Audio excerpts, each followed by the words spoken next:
Today I'm really excited to be adding not just a new figure to my collection, but a new Shiro, and it's going to go in what's quickly become one of my favourite displays, my Avengers Endgame A-Force.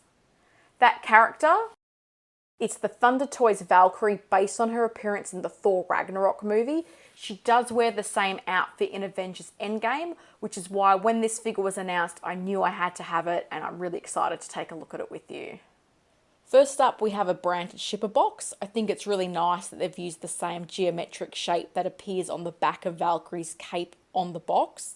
What I do think is interesting is the fact that the box does actually say Valkyrie on it, given it's an unlicensed figure. The official name of this release is actually Female Ares. That's a really important name to remember if you're trying to find this online. Most of the stores I've seen that are stocking this figure are referring to this as Female Ares. Then we've got this nice art box. I really like the picture of Valkyrie sitting on top of the Pegasus. The Pegasus was a separate figure that Thunder Toys did produce. I personally didn't pick it up. I just couldn't accommodate the space it required, given I'm trying to have a whole A-Force team in my display. If you want a closer look at the Pegasus, I would recommend checking out Big Bretta's YouTube channel. His review does include both the figure and the Pegasus, and I know he's commented on the fact that the wings and the feathers on the wings look really great. And here she is. I'm quite excited. I've wanted a Valkyrie figure for the longest time. The fact this has the right look for my Endgame display is something I'm really excited about. And I think it looks good. I know it's a third-party figure. They can be hit and miss, but I think this looks like Tessa Thompson. I really like the way the outfit is looking. My first impression, it's really positive. As you could probably tell, she doesn't come with a lot. There's a spare set of hands that you can use to grip the sword. There's the sword itself. I think it's painted really nicely. It's got a really good level of detail. Thankfully, mine is really straight. I know there's been some issues with some people's swords being a bit bent. And we also get a plain display base. I really like the look of this outfit. I think it has a nice level of detail, and to me, it looks pretty accurate. I'm not going to lie, I really wish this hair wasn't rooted. Most third-party rooted hair just doesn't look great. I think there's just a lot of it, and that means it always looks kind of messy and bulky, so it's going to need a little bit of product to style it to get it looking good.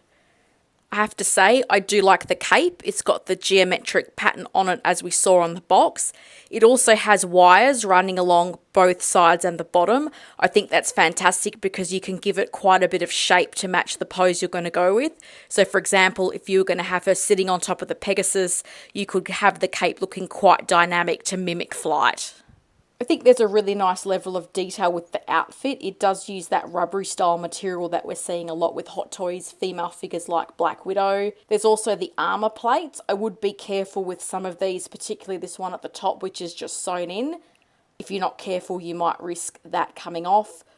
Also, just be a little bit mindful of the seams, particularly when you start lifting up the arm. You can see it's already starting to stretch.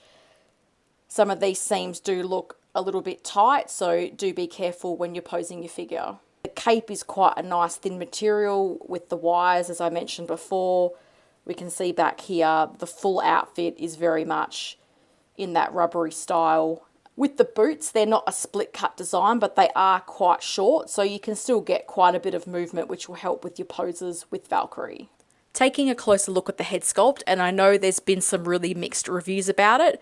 For me, I think it looks like Tessa Thompson as Valkyrie. I'm pretty happy with this. I know some people think that the shading under the eyes is a little bit dark.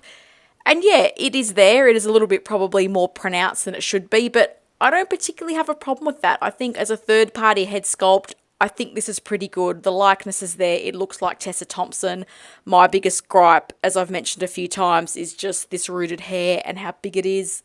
I am considering actually sending this head sculpt away to get the hair braided. It'll be one way to deal with the issue, but also give me more of an accurate look to how she was in Endgame. An important thing for me is looking at how this figure will scale with the other members of the A-Force. They're all Hot Toys figures. I don't think Hot Toys is going to do this look for Valkyrie, unfortunately, so Thunder Toys is my only option, and to be honest, I think it looks really good. I've got Shuri and Scarlet Witch in there, and I think the figures all scale really well together. And that's a big positive. A lot of times with third-party figures, sometimes the female bodies can be really small, like the Toys Works Jessica Jones, or really big, like the SW Toys Danvers. So I'm really happy with the body that Thunder Toys has used because Valkyrie will fit right in with my A-Force display.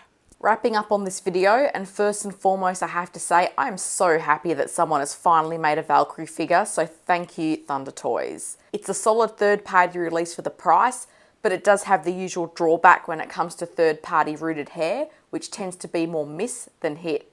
I may actually send this sculpt off to get the hair braided or swap it out for the Hot Toys sculpt when their version of Valkyrie from Thor Love and Thunder is eventually released. When posing, I do recommend just being a little bit careful given the stitching on the sides does look to be a little bit tight. But overall, I'm really happy with this figure. It looks like Tessa Thompson, the outfit has a good amount of detail, and most importantly, I think she fits in perfectly with my A-Force display. If you haven't done so already, please like this video and subscribe to my channel. I'm pretty new to creating content, so I'm also open to any feedback you may have on how I can make these videos better.